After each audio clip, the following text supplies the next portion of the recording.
Il y a différents types de clients. Il y en a quand ils font appel à toi, ils savent le prix que tu coûtes, tes services, ce que c'est et l'argent qu'il faut mettre en face. Depuis le Covid, les gens ont du mal à avoir une référence. C'est-à-dire qu'à l'époque, on nous disait « mais il y a 3-4 ans, j'ai fait mes travaux pour 40 mètres carrés pour 30 000 €. Et maintenant, les prix ont doublé, ça change en permanence. C'est hyper compliqué de les mettre face à la réalité du marché. Et tu passes par du Ikea, Leroy Merlin, Maison du Monde. Ça dépend du type de client et ça dépend surtout du budget qu'on a en face parce qu'il faut faire des bons choix. On utilise principalement de l'immobilier français et surtout, on essaye d'être au minimum éco-responsable. Donc, on va aussi proposer des choses qui sont chinées à nos clients. Ça dépend des clients, tout le monde ne le veut pas, mais on fait ça en tout cas. Bienvenue dans le 5e épisode de Homebuys, l'immobilier sans filtre. Aujourd'hui, on accueille l'atout charme de HomeNext, Anastasia. Bienvenue Anastasia. Merci. C'est la première fois qu'elle fait un podcast, donc on va la mettre bien pour que tout se passe bien. Peux-tu te présenter? Qui es-tu? Qu'est-ce que tu fais dans la vie? Donc comme tu l'as dit, je suis Anastasia, j'ai 25 ans et je suis architecte d'intérieur pour le coup, pour différentes sociétés et pour moi-même surtout. Ok. Et comment tu es tombée dans l'architecture? C'est un métier passion, comment t'es tombée dedans?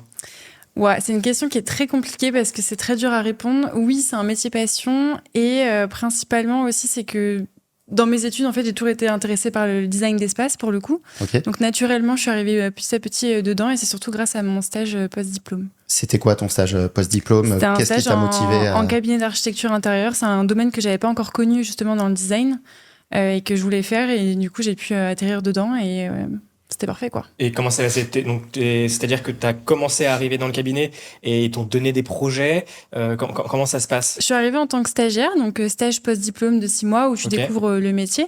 Et puis petit à petit, du coup, j'ai fait un peu mon expérience. Et en fait, si tu veux, on m'a confié un projet, on va dire, de fin de stage qui m'a permis du coup après d'évoluer sur de la freelance à la suite quoi. Ok. Et c'était sur tout type de projet. Les cabinets en général, pour les personnes qui aussi nous écoutent, qui se connaissent pas forcément, c'était pour de la résidence principale. Ça peut être pour des bureaux. C'était quoi comme type de projet? C'était une agence qui faisait de tout, qui était en design, donc à la fois du B2B et du B2C.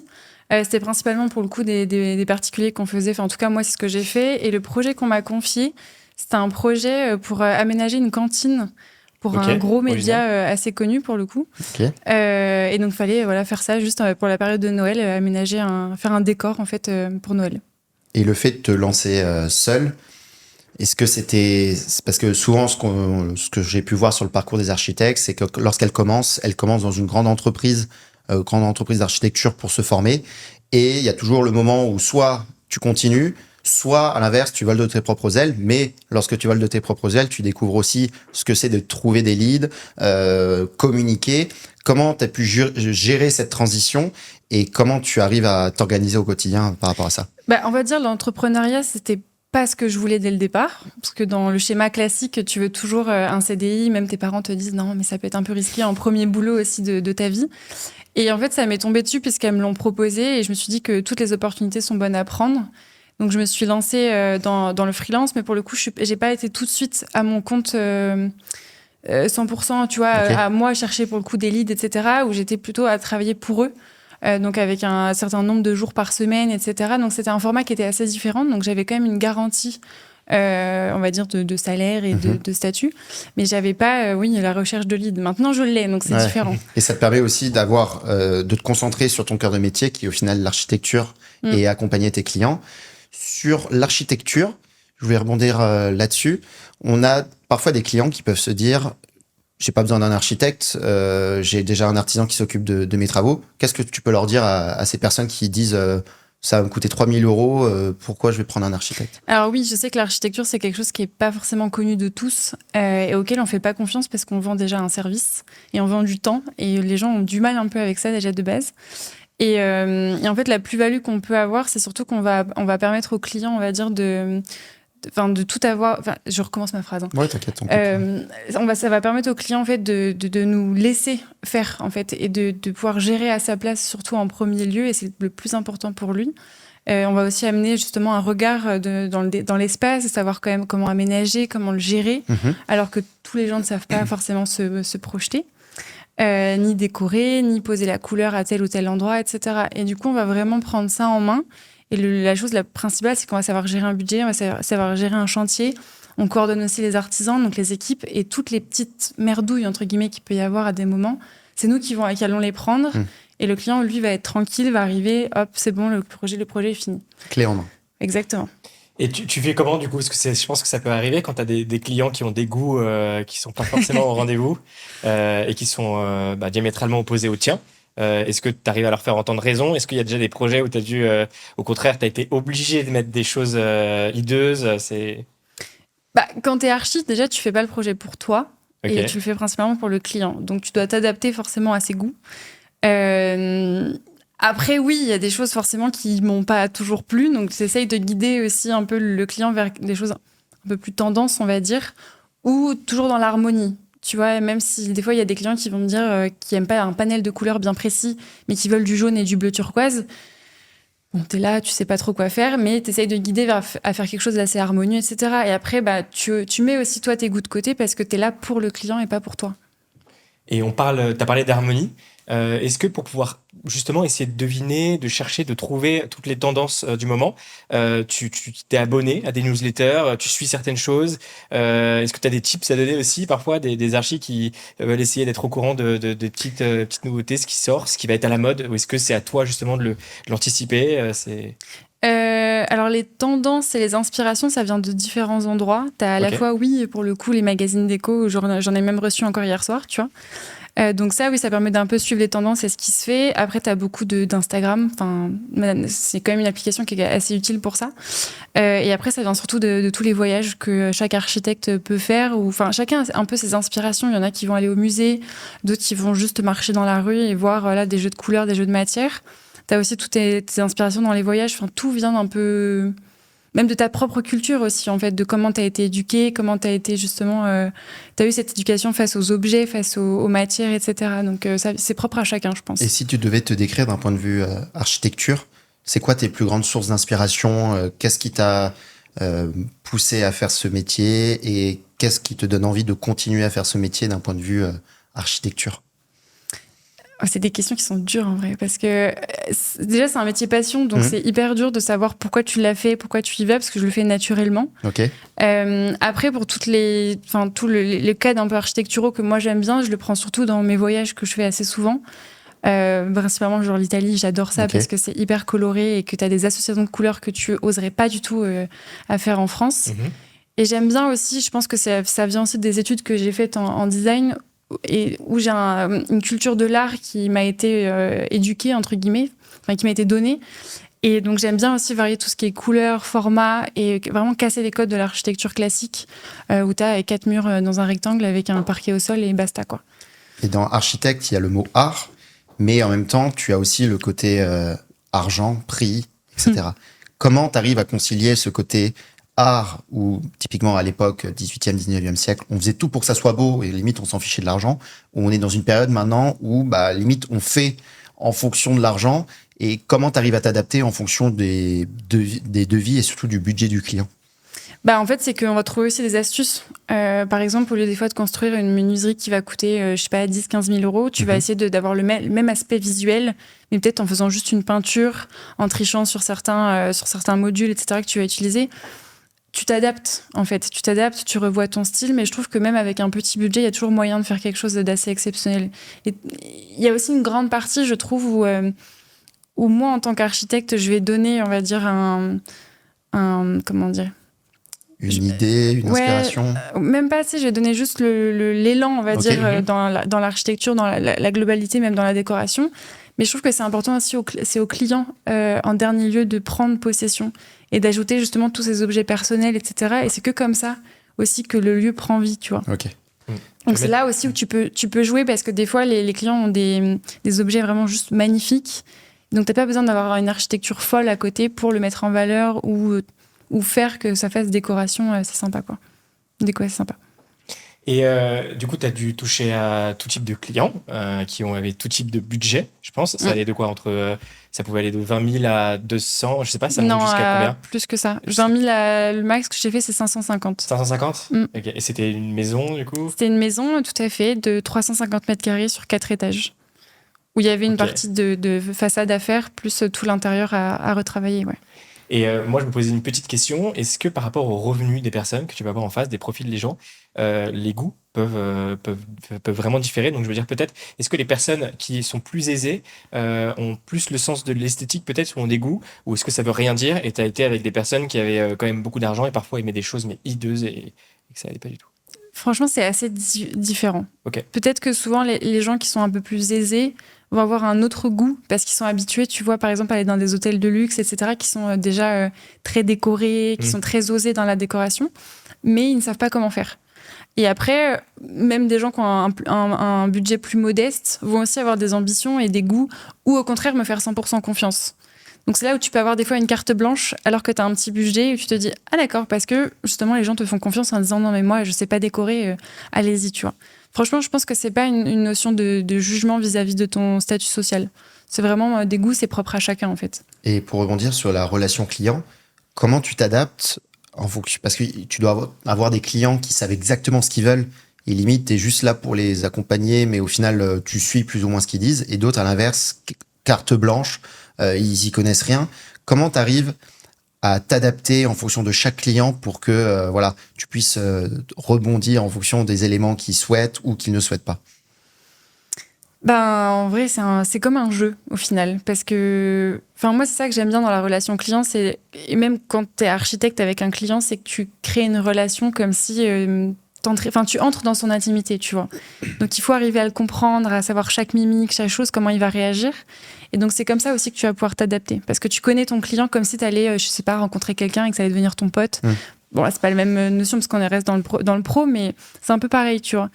Et non, ça m'est déjà arrivé, justement, je suis arrivée chez une cliente en rendez-vous où elle avait juste besoin d'un conseil et je suis arrivée, elle avait déjà fait 10 plans dans un 140 mètres carrés et moi, je me suis dit, mais il faut que je trouve l'idée qui va faire qu'est-ce que je vais faire de plus? Et au final, on a réussi parce qu'on a vraiment passé un moment d'échange où elle a vu vraiment que j'étais là pour l'aider et creuser au maximum. Et au final, on a réussi et je lui ai même proposé des idées auxquelles elle n'a pas pensé. Et des fois, il faut aussi, quand il y a quelqu'un qui est très affirmé, il faut aussi savoir le pousser ailleurs. Okay. Dans des choses où il n'aurait pas forcément l'habitude. Et comment tu fais? La tchatche. Ok, ouais. Faut essayer d'arrondir les angles. Ah ouais, mais en fait, cette il faut toujours couleur, se mettre à la place du client aussi, c'est-à-dire comment moi je vivrais l'espace, comment lui le voit. Et après, franchement, je sais pas. C'est vraiment l'idée sur le moment. Tu t'adaptes, tu cherches. Il y a des fois, tu n'y arrives pas. Des fois, tu vois pas plus que ce qu'il a fait. Donc, tu te dis non, ce que vous avez eu, c'est une très bonne idée. Donc, on y va, quoi. Du coup, tu accompagnes toujours sur la partie conception, mais également sur le suivi de travaux.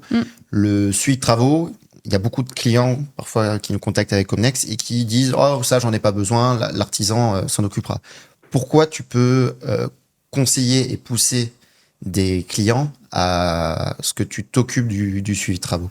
En fait, le suivi de chantier, pour un client, de me laisser faire, ça va être un gain de temps, un gain d'énergie surtout. Et ce que je te disais tout à l'heure, c'est qu'il ne va pas avoir besoin de gérer toutes les petits tracas. Et on va dire Comme quoi, par exemple, si tu peux, des choses qui peuvent être amenées à gérer si jamais... Par exemple, quand tu vas faire du carrelage, tu as besoin de faire du calpinage. Donc toi, en tant qu'archi, tu vas faire des plans de principe, mais par contre, tu vas voir sur le chantier comment poser ton carreau. Est-ce que quand j'ai une porte, est-ce que je démarre en carreau plein ou est-ce que je démarre avec un joint au milieu, par exemple? Ça, un client, il peut se dire, attendez, je sais pas, j'en sais rien. Et l'artisan, il veut juste un cahier des charges en mode, je le fais, moi, je sais pas. Voilà, l'artisan, il a pas de temps à perdre, donc on y va. Dans la menuiserie, des fois, tu dessines une menuiserie, tu vas te rendre compte qu'il faut des fileurs de chaque côté, donc c'est des petits morceaux qui permettent de récupérer un peu le jeu. Des fois, il faut régler sur certaines choses, certaines portes, il faut revoir un peu ton dessin. Là, pareil, un client, sur le moment, il peut se dire, je sais pas. Parce qu'il fait justement appel à un architecte pour le côté esthétique. Et donc, des fois, ils sont en panique. Il y en a aussi qui gèrent extrêmement bien, pour le coup, parce qu'ils ont l'habitude et qu'ils aiment ça aussi, de coordonner. Mais de gérer, pour qu'un architecte gère un chantier, c'est principalement ça. Et c'est aussi une tenue du budget. Parce que tu as toujours, en fait, des surprises sur un chantier où, je sais pas, des fois, tu peux avoir, j'en sais rien, pareil, le carrelage qui n'est pas arrivé, il faut en trouver un autre. Tu vas rajouter, des fois, 300 ou des fois, 3000 € sur des trucs, tu t'en sais rien. Ça, c'est à nous, en tant qu'archi, de le tenir et de négocier aussi avec les artisans, parce que des fois, ça peut aussi déborder, quoi. Parce que c'est vrai que la relation artisan, on n'en parle pas assez, mais c'est hyper important. Nous, on veut vraiment créer des duos architectes-artisans qui soient hyper solides, parce que c'est souvent des causes de problèmes lorsqu'il y a un duo qui ne s'entend pas. C'est là qu'un projet peut mal aller. Comment tu fais pour bien t'entendre avec tes artisans? Est-ce que tu mises beaucoup sur le côté humain? Parce que souvent, c'est un peu des personnes qui recherchent le côté humain. Comment tu t'organises pour créer une vraie relation humaine, mais également commerciale, bien sûr, avec eux? De toute façon, en premier lieu, je pense que dans toute relation, tu as aussi le feeling. Donc, quand tu rencontres un artisan, tu le vois direct si tu vas bien t'entendre ou pas t'entendre dans les caractères. Donc, généralement, on travaille avec des gens aussi qu'on connaît depuis un petit moment. Et oui, il y a principalement le côté humain qui arrive. Moi, je sais que je suis assez cool sur les chantiers et j'arrive toujours en mode bonne humeur, etc. Donc, ça passe toujours. Et même s'il y a une mauvaise nouvelle à annoncer, ils vont me l'annoncer avec douceur, tu vois. Mais voilà, quand il faut râler, il faut savoir aussi râler. Mais ça se fait naturellement. La confiance aussi, elle se fait. Et si toi, tu fais un bon projet, les artisans vont travailler dans la bonne manière et vice-versa, tu vois. Après, il y a toujours des fois des moments où il y a un peu de mauvaise foi ou choses comme ça. Donc, c'est à toi de cadrer. Mais je pense que c'est aussi le naturel qui fait que, tu vois, si t'as pas une mauvaise tête, ça va, quoi. Et tu n'as pas une mauvaise tête. C'est bon, donc tout va bien. Et qui peut être, tu me disais qu'il y a parfois des moments où ça peut ne pas aller entre l'artisan et toi ou avec le client. Qui peut être responsable dans ces moments-là? Comment ça fonctionne? Si jamais il y a un souci sur le chantier ou... Franchement, des fois, c'est dur. Moi, je sais que j'ai fait des nombreuses erreurs parce que malheureusement, on apprend qu'en faisant des erreurs aussi sur ça. Et en fait, c'est que la communication, c'est la discussion. C'est des fois, on va s'arranger sur d'autres postes. On va chercher justement, je sais pas, on a oublié de chiffrer quelque chose ou on se rend compte que ça va coûter plus cher que prévu, etc. Du coup, on va négocier sur une autre chose, tu vois, où on va simplifier, je sais pas, une menuiserie qu'on devait faire après. Enfin, ça dépend. Vraiment, on s'adapte au mieux possible entre nous, déjà. Et après, si vraiment on n'a pas le choix, bien évidemment, on en parle au client parce que des fois, ça touche aussi principalement le client directement sur des choix esthétiques ou financiers après, quoi. Donc, ça dépend.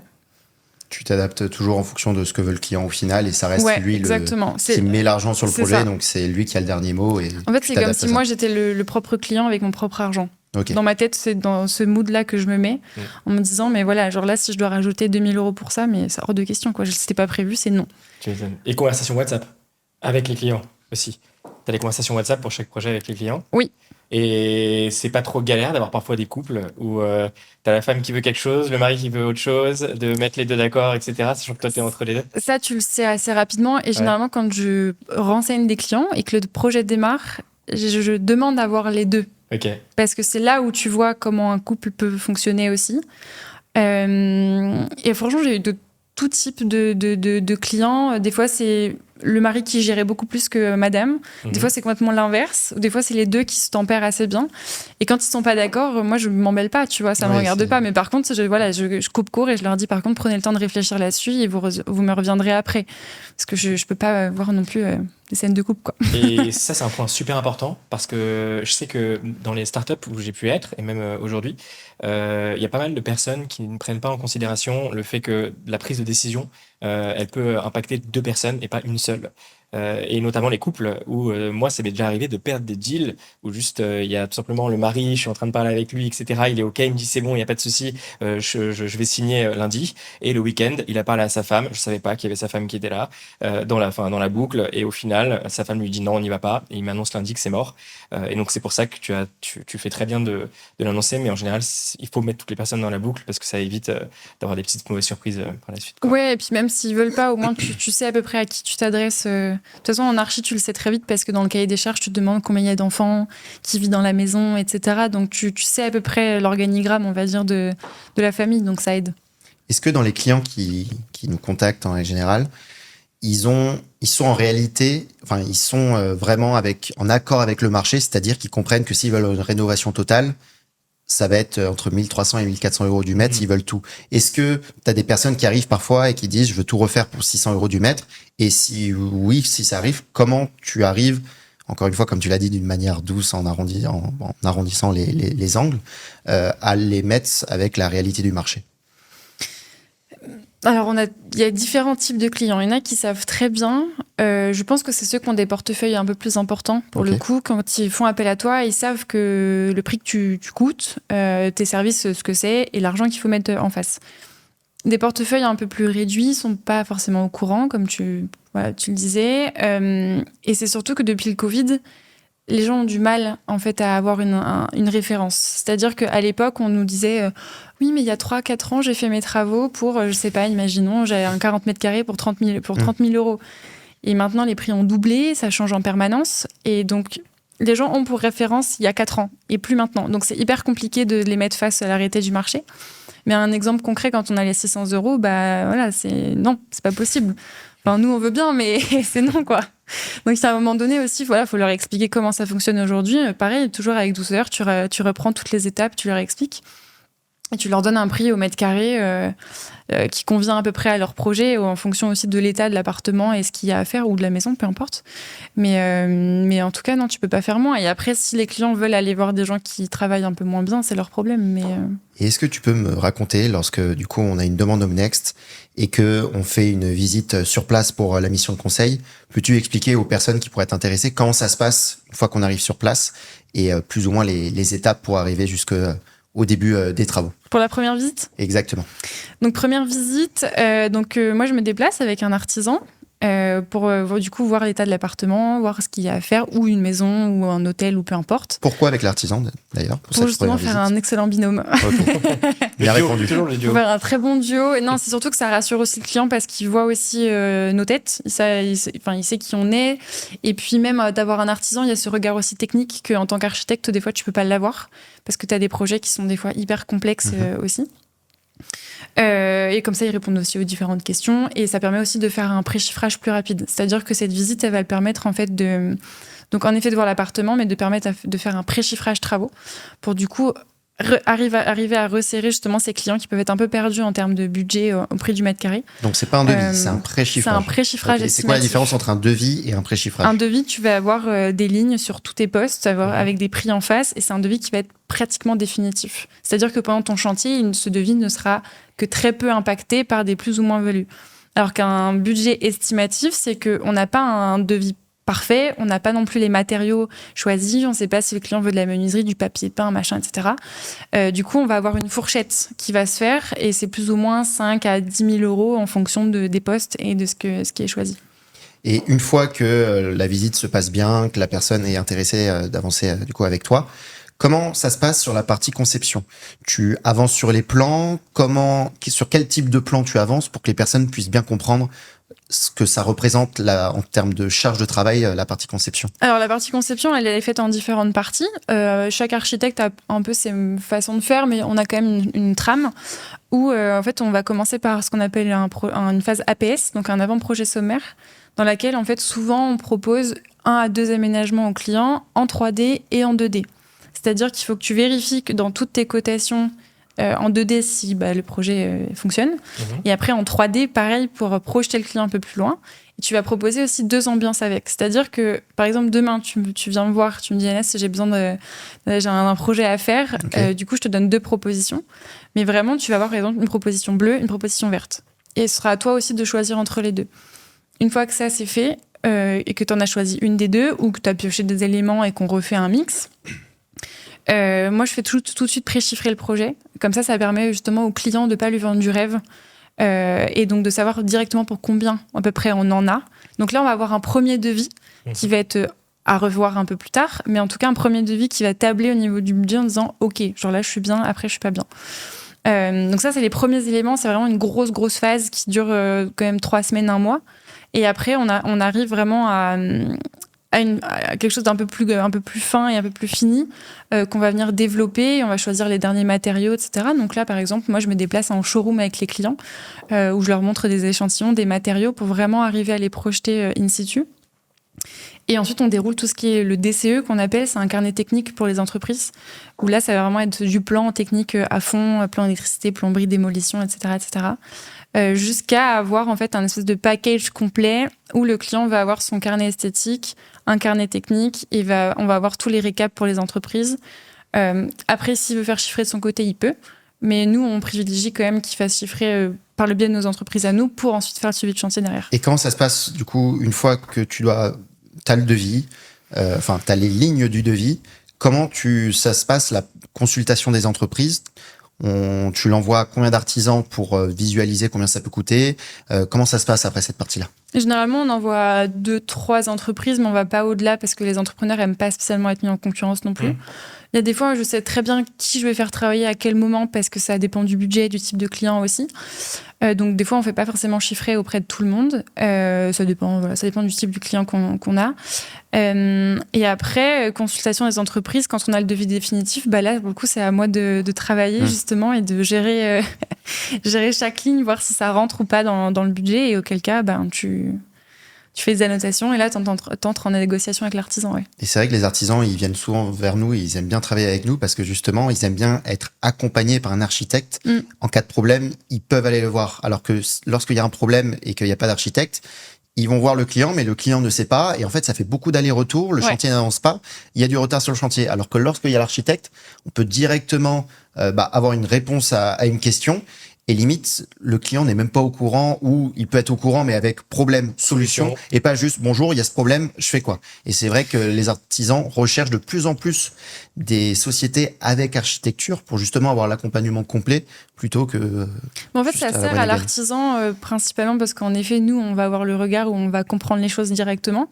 Mais ça nous sert, nous aussi, énormément en tant qu'archi, parce que moi, j'ai jamais autant appris que grâce aux artisans. Sur tous mes chantiers, je leur posais des millions de questions. Je pense que je les ai harcelés plus qu'il ne faut au début pour apprendre parce que c'est jamais pareil en fait en archi sur chaque projet. Donc les deux se servent énormément. Et qu'est-ce que tu as pu apprendre par les artisans? Typiquement des choses que tu connaissais pas au début d'un point de vue pratique qui t'ont marqué et tu t'es dit ah purée, c'est vrai que dans mes études d'architecture on m'a appris ça, mais au final maintenant que je suis sur le terrain, en fait c'est pas du tout la réalité. Alors, 2 choses. La première, c'est que moi, j'ai rien appris à l'école. Enfin, j'ai rien appris. J'ai pas fait d'école d'architecture, donc j'ai pas appris voilà, j'ai fait une école de design, donc c'est pas pareil. On voit des choses de manière un peu plus large, pour le coup. Et des choses que j'ai appris, des éléments techniques, tu vois, des évacuations, comment elles passent, les pentes qu'il faut. C'est des choses toutes bêtes, mais elles sont hyper importantes. Ou même encore, il y a pas si longtemps, moi sur mes logiciels, j'avais un module de porte avec le bâti, etc., qui était réglé, à une telle dimension. Et moi, je pensais que c'était un standard, alors qu'en fait, pas du tout. J'arrive sur mon chantier, je me dis, non, ta porte, elle passe pas. Et au final, donc les gars m'ont fait tout un croquis sur le mur en disant, ton bâti fait tant, ton truc il fait tant, et après tu fais ça. Donc c'est comme ça que tu apprends et que tu enregistres. Mais c'est vraiment chaque situation à son exemple, quoi. Et tu as déjà eu un gros problème avec un artisan, parce que ça reste quand même un milieu, et c'est pour ça qu'on a décidé de lancer Homenext. C'est un milieu où il y a quand même beaucoup de personnes qui sont des escrocs. Il y a également une difficulté pour trouver des artisans de confiance. On a beaucoup de clients qui sont venus et qui ont eu des expériences passées qui étaient catastrophiques et qui parfois même nous appellent pour pouvoir nous faire intervenir, pour récupérer un petit peu le projet qui s'est très mal passé auparavant. Est-ce que c'était déjà arrivé de te retrouver avec justement des artisans un peu compliqués ou aujourd'hui tu as réussi à rencontrer des personnes? Non, j'ai jamais eu d'artisans complexes. Parce que justement, on a toujours été plusieurs à les tester aussi. Moi, je connais pas mal d'archis aussi. Bouche à oreille, du coup. Ouais, c'est exactement ça. Donc, non, j'ai pas eu de problème jusqu'ici. Et s'il y a des problèmes, de toute façon, les clients sont très, très souvent pas au courant. Parce que c'est géré justement en interne pour le coup, pour pas qu'ils soient impactés. C'est ça qui est terrible aussi dans le milieu de l'architecture et l'immobilier, c'est qu'en fait, les informations, tu les trouves pas facilement sur Internet. Et en fait, ça marche beaucoup en bouche à oreille, en réseau. Mais si tu fais pas partie de cette boucle, en fait, t'es au courant de rien. C'est pour ça que c'est important de pouvoir faire du networking, rencontrer des personnes, se créer un réseau ou passer par des solutions clés en main qui peuvent vraiment t'accompagner sur tout. Parce que sinon, moi, je sais, quand j'ai voulu me lancer dans l'immobilier, j'avais quelques infos sur Internet, mais heureusement que j'ai rencontré du monde par la suite parce qu'en fait, ton réseau, c'est vraiment comme ça que tu le crées, que tu l'entretiens et qu'après, comme par hasard, hop, t'as une bonne nouvelle parce que cette personne peut t'accompagner et en plus, elle fait du bon boulot. Et je trouve que c'est impressionnant. Et en même temps, c'est terrible comme l'architecture et l'immobilier. On croit que c'est accessible à tout le monde, mais en fait, les informations ne viennent pas tout le temps à toi, c'est à toi d'aller les chercher. Oui, et puis c'est aussi toujours le même principe, c'est chacun est bon dans son métier, donc c'est ça. Tu peux pas toujours savoir tout faire, quoi. C'est pour ça qu'on est là. C'est pour ça. Et t'apprends aussi par les erreurs, et nous, on a testé au tout début des artisans où on a eu des problèmes, faut le dire, et c'est ce qui nous a permis après de recalibrer, de s'entourer de personnes de confiance. Mais je comprends toutes les personnes qui ont pu se retrouver dans des projets de vie et dans des situations très très compliquées. Mais bon. Et pour en revenir au process, donc à partir du moment où le devis était validé, était signé, donc tu avances avec l'entrepreneur en question. Et comment ça se passe s'ils veulent du mobilier, les personnes en question et les clients, parce que c'est quelque chose qu'on a lancé et toi, ça t'est arrivé du coup d'accompagner les clients aussi sur la partie mobilier. Pour un projet de résidence principale, du coup. Ouais. Ok. Même pour l'hôtellerie, tu peux aussi. Hein. Tu peux Ok. en proposer, ouais. Pour le mobilier, comment ça se passe? Donc, c'est une prestation qui est toujours différente, forcément, du suivi de chantier et de ton étude. Et vraiment, ça va être un temps où tu vas choisir chaque pièce, pour le coup, avec précision, selon le goût du client ou ce qu'ils ont envie, selon leurs besoins. Donc, tu peux aller à la fois juste du mobilier principal, comme choisir un canapé, un tapis, une table salle à manger, ou faire un ameublement complet jusqu'à la petite cuillère. Okay. Et ça, vraiment, ça dépend. Souvent, c'est souvent les expatriés qui ont besoin d'un appartement complet parce qu'ils sont pas forcément toujours là, ils n'ont pas le temps, etc. Donc, tu gères ça pour eux et ensuite, on gère tout ce qui va être installation, enfin achat, installation, finale, shooting, etc. Quoi. Et tu passes par du Ikea, des marketplaces type Leroy Merlin, Maison du Monde. Comment tu t'organises? Ça dépend du type de client et ça dépend surtout du budget qu'on a en face parce qu'il faut faire des bons choix. On utilise principalement des mobiliers français parce que voilà, on défend aussi nos valeurs.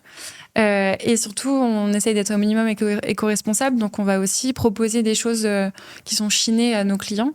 Et aussi, des fois, on n'hésite pas à aller chez Emmaüs ou autre chose comme ça pour trouver des petits objets et les petites pépites, les petites perles rares aussi pour meubler les appartements. Donc, ça dépend des clients parce que tout le monde ne le veut pas. Mais on fait ça en tout cas.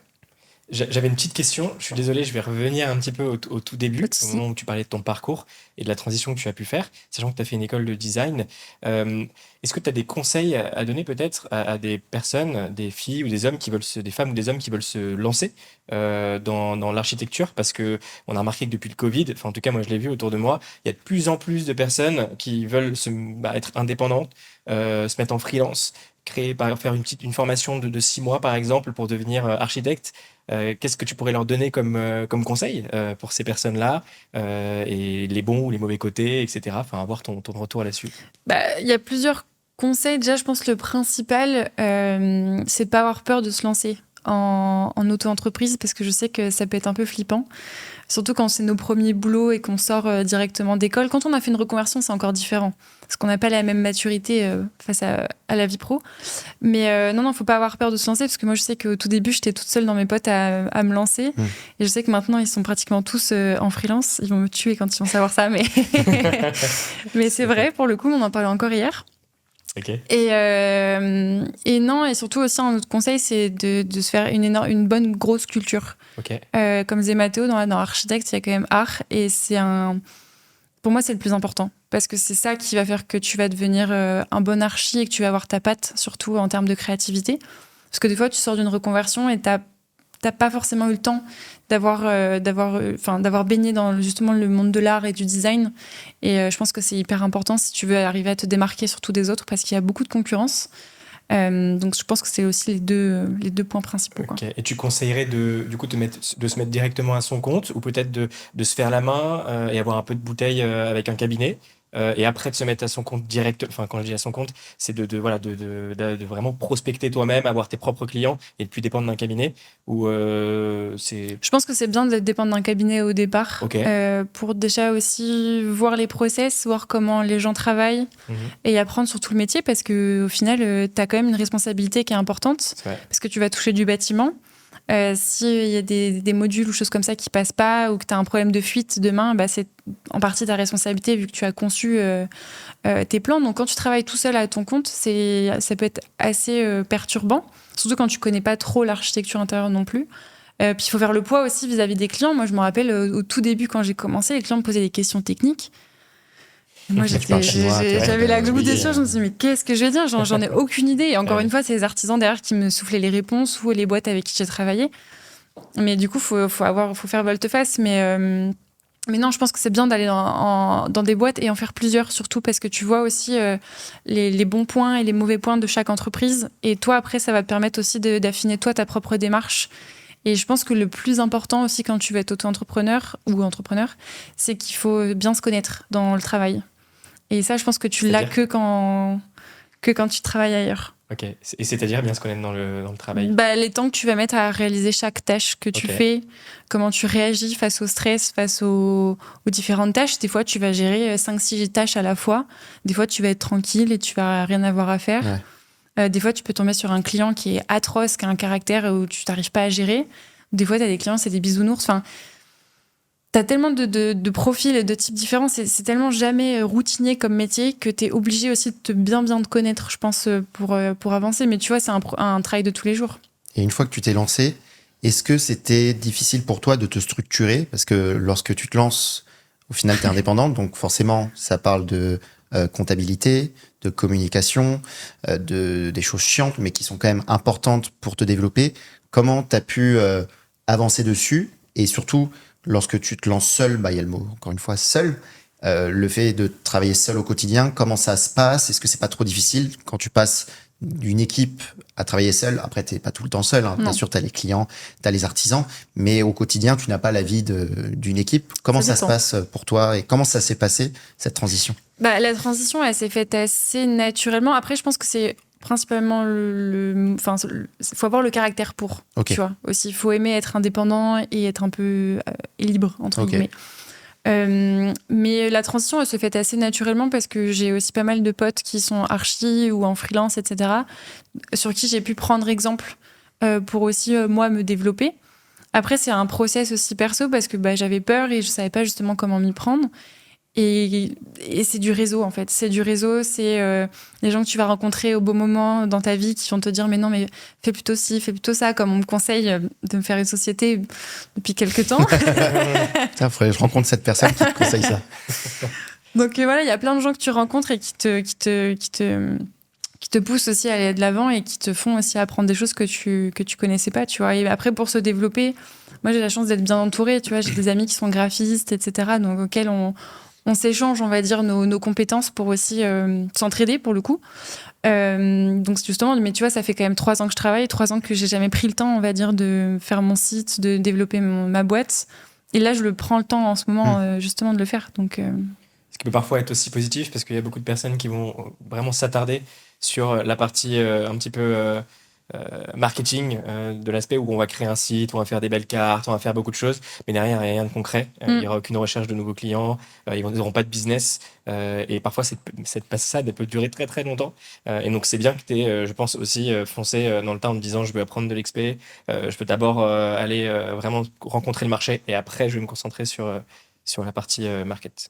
Mais après, tu vois, j'ai toujours voulu monter ma boîte, donc je savais que je ferais ça un jour. Mais pour le coup, chaque événement s'est déroulé naturellement. Genre, j'ai pas été chercher...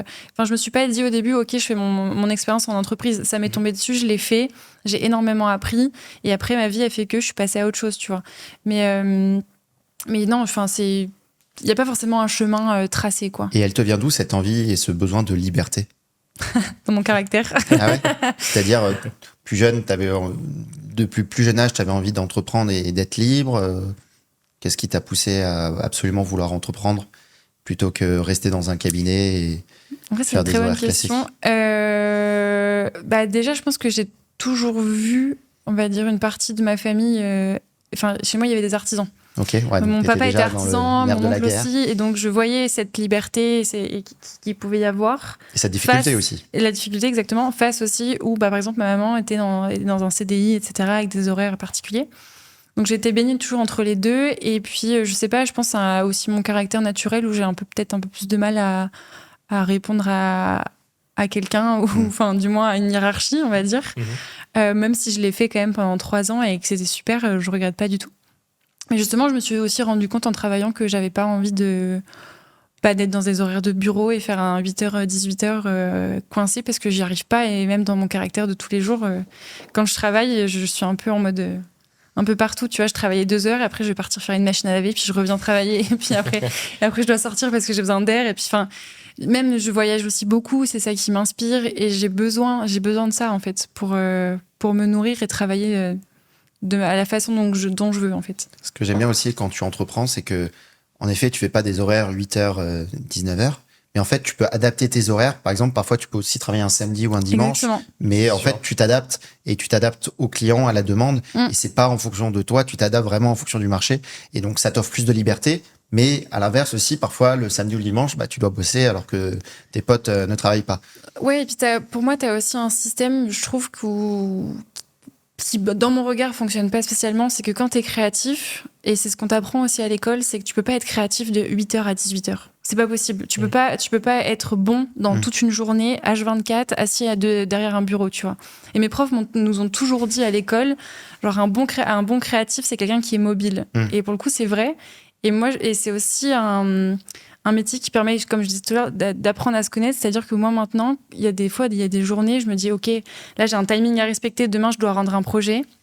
Il est 9h, il faut que je commence à produire. Et j'y arrive pas. J'arrive pas, ça vient pas. Et je sais que je vais passer 4 heures à me stresser parce que je vais tourner le truc dans tous les sens, ça va pas marcher. Donc maintenant, ce que je fais, c'est que je laisse. Même si le timing, c'est demain, je laisse. Mais par contre, je sais que le soir... il va y avoir un moment où ça va venir et je vais tabasser le truc en 2 heures, tu vois. Alors que j'aurais pu passer 6 heures derrière mon ordi à stresser et perdre du temps. Donc maintenant, je le fais plus. Et tu compenses en te baladant, parce que Paris, ça doit être quand même une belle source d'inspiration. Quand en levant la tête, tu vois du beau haussmannien, en faisant du sport. Comment tu arrives à puiser cette créativité, du coup? Ouais, un peu dans tout. Oui, le sport, ça fait du bien parce qu'au moins t'évacues. Après, tu sors, de voir des potes, de discuter aussi. Ouais, je sais que c'est peut-être bête, mais quand j'étais plus jeune, quand j'avais un manque d'inspiration, il suffisait que je parle de mes projets à des gens et tout venait. C'est en leur racontant que des fois tu te dis « Ah, mais je suis trop bête, pourquoi j'ai pas pensé à ça ?»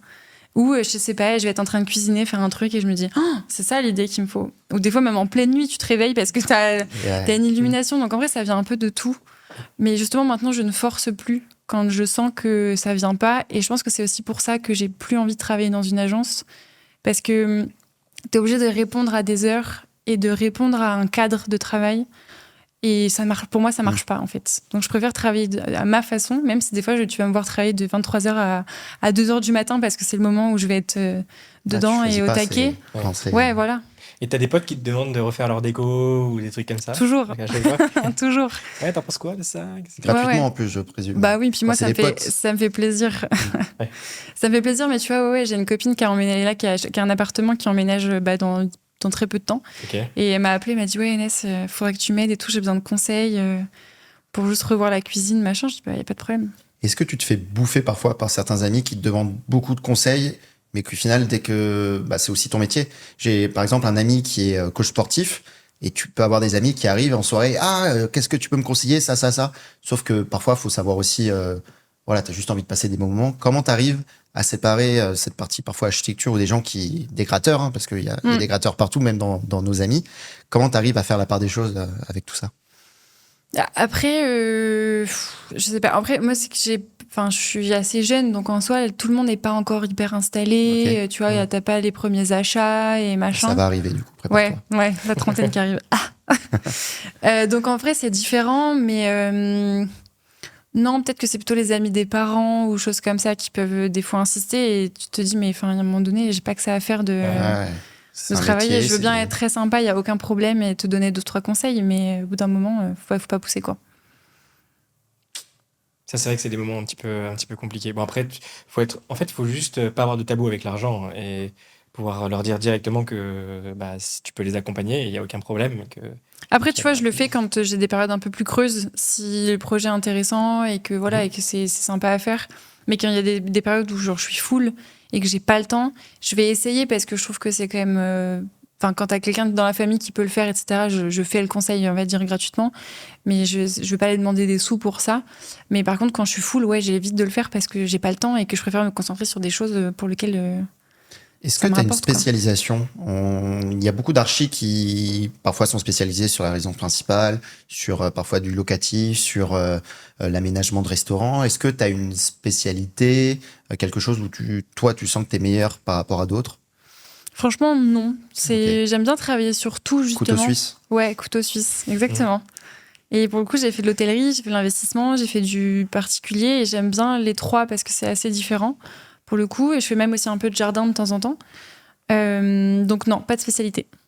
Ok. Et qu'est-ce qu'on peut te souhaiter pour les prochaines années comme max de développement ou d'amélioration pour pour du coup pouvoir te développer dans l'architecture? J'aimerais bien que la boîte elle fonctionne en 100% autonomie, quoi. Ok. Que ce soit vraiment tout seul, que Studio Insolite marche pour une vraie agence et qu'il y ait un peu plus de monde aussi à mes côtés. Ça serait vraiment chouette. Ce serait l'ultime rêve pour le coup. Ok. Ça, et puis de développer des business à fond, quoi. Trop cool. Merci beaucoup, Anastasia. Merci, Gilles. Merci à vous. C'est déjà terminé. Et on se dit à la prochaine pour le nouvel épisode.